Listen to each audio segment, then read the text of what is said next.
Hey everybody, it's Illegal Lifty, and today let's brew our Burundi Heza Peaberry natural process as a filter offering. This is a Peaberry offering, so really small rounded coffee seeds that produce a ton of sweetness and a really interesting texture in our cup. This Burundi is going to be really nice. We're going to have this nice bright citrus and a lot of sweetness. I really like this in our cafe Kalita recipe.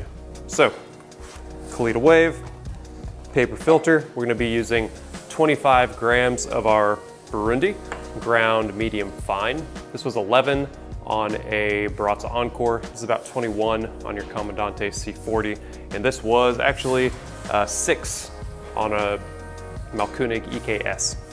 All right, let's preheat. And we're going to be using 400 grams of 205 Fahrenheit water. So, same recipe we use in our cafes. Same kind of go-to recipe we've had quite a few times in here.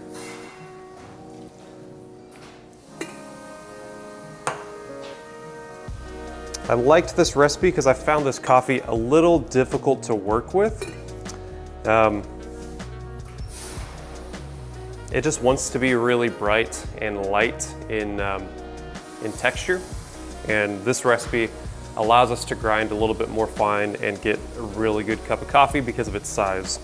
So, shake our brew flat, 25 grams of coffee, 400 grams of water. We're gonna start our timer and I'm gonna bloom with 50 grams.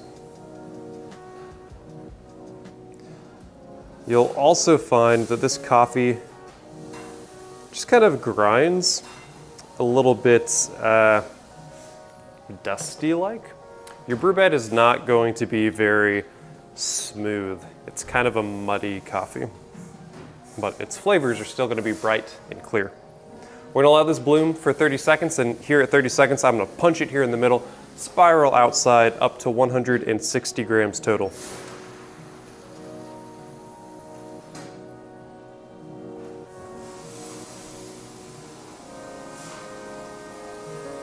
And then at 45 seconds, I'm gonna hit it with a 3-circle pour up to 220.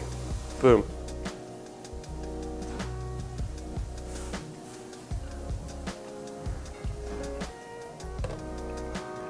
Let this ride. Now, this water level is what I'm gonna try to keep for all the rest of these pulses. So at around 110, I'm gonna hit it with another 60 grams up to 280. Drop in the middle. Work your way to the outside.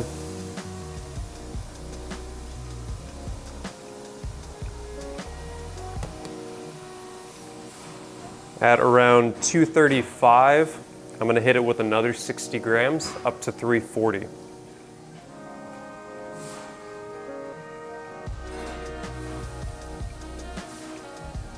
Drop. Should see things stirring up.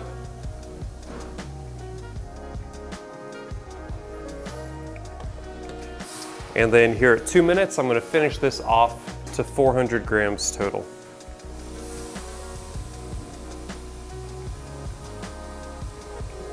Now you may notice my pour is a little bit different today. I'm being a little bit more dramatic with this kind of yo-yo action. When I was really even with my pouring, like I usually am, I was finding this draining much more slowly. And actually recently, Barista Hustle's blog, they published a paper about steady pouring versus that kind of yo-yo pouring. And the fact is, we introduced more agitation when you're moving your kettle up and down. And that actually helped this coffee specifically brew a little bit smoother and a little bit more quickly. So our overall drain time, I expect to be around 3.5 minutes. If we don't agitate quite enough, it's going to stall out a little bit, and we're gonna get a slower drain time of around 4 minutes. But honestly, longer drain with this coffee was better than a shorter drain. If we drained too fast, this coffee took on a grassy aspect and kind of a cracker aspect, while still having that kind of tartness. Versus if it drains too long, we got a somewhat more muted acidity, a less pleasant texture, a little bit drying, but overall the sweetness was still pretty nice, and we can expect that from a Peaberry offering. But when we drain in our target time at around 3.5 minutes, plus or minus about 15 seconds, that's our leeway in our cafes, and that's what I would say our leeway is for most coffees. So there we go, 335. There's that last drip. Yeah, if you kind of look in this brew bed, we can see it is a little bit muddy, but it's still drained relatively quickly. And you'll notice a fairly strong cup. We're not gonna have a lot of bypass in this recipe. We're gonna have a nice strong cup. When we are balanced, this Burundi tastes like blood orange citrus, molasses, and a really nice caramel and nutty English toffee. Serve and enjoy.